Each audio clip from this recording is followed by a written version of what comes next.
ప్రపంచ స్థాయి రాజధానిగా అమరావతి నిర్మాణం కాబోతోంది. 3 ఏళ్లలోనే నిర్మాణాన్ని పూర్తి చేసేలా యాక్షన్ ప్లాన్ రూపొందిస్తోంది ఏపీ సర్కార్. అమరావతి పునః ప్రారంభ పనులు అట్టహాసంగా ప్రారంభం కావడంతో తదుపరి కార్యక్రమాలపై ఏపీ సర్కార్ దృష్టి పెట్టింది. మోదీ భరోసాతో శరవేగంగా రాజధాని నిర్మాణ పనులు ప్రారంభం కానున్నాయి. అమరావతి నిర్మాణానికి అండగా ఉంటామని బహిరంగ సభ వేదికగా ప్రధాని మోదీ హామీ ఇచ్చారు. అమరావతి ఒక నగరం కాదు, ఒక శక్తి అంటూ మోదీ కితాబిచ్చారు. రాజధానికి శంకుస్థాపన చేసిన ప్రధాని మోదీని అమరావతి ప్రారంభోత్సవానికి కూడా పిలుస్తామని సీఎం చంద్రబాబు చెప్పారు. ఈ స్టేట్మెంట్తో జస్ట్ 3 ఏళ్లలోనే రాజధాని నిర్మాణాన్ని పూర్తి చేస్తామనే క్లారిటీ వచ్చినట్లయింది. అమరావతిలో కేవలం కాంక్రీట్ నిర్మాణాలు కావు, ఏపీ ప్రగతికి, వికసిత భారత్కు బలమైన పునాదులు అంటూ రాజధాని అమరావతి గురించి ఒకే ఒక్క ముక్కలో తేల్చి చెప్పారు భారత ప్రధానమంత్రి నరేంద్ర మోదీ.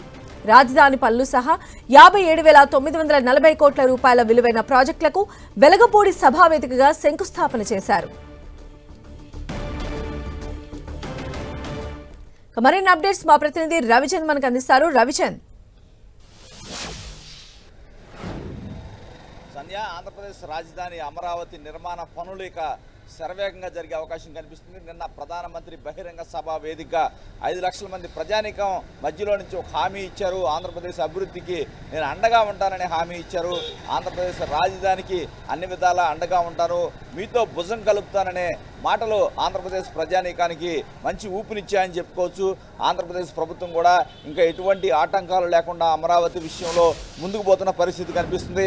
మొత్తం కూడా 49 ఏదైతే వేల కోట్ల ప్రాజెక్టులు నిన్న అమరావతి రాజధానికి సంబంధించిన 74 ప్రాజెక్టులు ఆయన శంకుస్థాపన చేశారు. ఇవన్నీ కూడా 3 ఏళ్లలో కంప్లీట్ చేస్తామని సభా వేదిక ముఖ్యమంత్రి కూడా ప్రధానమంత్రికి హామీ ఇచ్చారు. మరలా ఏదైతే పునర్నిర్మాణం అయిన తర్వాత కూడా ప్రధాని చేతే ఆంధ్రప్రదేశ్ రాజధాని భవనాలన్నీ కూడా ప్రారంభోత్సవం చేస్తామనే ధీమానైతే ముఖ్యమంత్రి వ్యక్తం చేశారు. ఈ నేపథ్యంలో ప్రధాని కూడా అనేక విధాలుగా ఆంధ్రప్రదేశ్ అభివృద్ధి గురించి ఆయన కామెంట్స్ ఆంధ్రప్రదేశ్ ప్రజానీకానికి కొంత బూస్ట్ ఇచ్చినట్టు అయిందని కూడా చెప్పుకోవచ్చు. కేంద్రం నుంచి ఈ విధమైన బాసట గతంలో ఎండలు రాలేదు ఆంధ్రప్రదేశ్ ప్రభుత్వానికి. కానీ కూటమి ప్రభుత్వం అధికారంలో వచ్చిన దగ్గర నుంచి కూడా ప్రతి విషయంలో కూడా కేంద్రం చేదోడు వాదోడుగా ఉంటుంది. రాష్ట్ర ప్రభుత్వానికి ఆర్థిక ఇబ్బందులు ఉన్నప్పటికీ కూడా కేంద్ర సహకారంతో రాష్ట్ర ప్రభుత్వం కూడా తను ఇచ్చిన హామీలన్నీ నెరవేరుస్తూ ప్రజల ముందుకు వెళ్తున్న పరిస్థితి కనిపిస్తుంది. నిన్న బహిరంగ సభా వేదిక చేసిన కామెంట్స్ అయితే రాజకీయ వర్గాల్లో కూడా రాష్ట్రంలో కూడా కొంత ఏదైతే ప్రజలకి ఊరట కల్పించాయని చెప్పుకోవచ్చు. సంధ్య, అయితే ఇప్పుడు అమరావతికి సంబంధించి పునఃప్రారంభ కార్యక్రమాలు ప్రారంభమైనటువంటి వేళ ఈ కన్స్ట్రక్షన్ కి సంబంధించి కూడా ఎలాంటి డిజైన్ ని రూపొందించే అవకాశం ఉంది? ఎందుకంటే ఇక్కడ నిర్మించేది కేవలం రాజధాని మాత్రమే కాదు, ఒక మహానగరాన్ని నిర్మించబోతున్నారు అప్పుడు ఉన్నటువంటి దాని ప్రకారంగా. అయితే దీనికి సంబంధించి అంటే మొదట ఏవి కన్స్ట్రక్షన్ చేయాలి, లేదా మొదట ఏవి అందుబాటులోకి తీసుకురావాలి, ఇలాంటి వాటికి సంబంధించి ఏమన్నా ప్రణాళికలు రచించేటువంటి అవకాశం ఎంతవరకు ఉండొచ్చు? సంధ్య, మీరు చెప్పినట్టు గత ప్రభుత్వ హయాంలో మూలన పడే అంటే అప్పుడు టీడీపీ ప్రభుత్వ హయాంలో కొన్ని భవనాలు అయితే 70%, 80% పూర్తి చేశారు.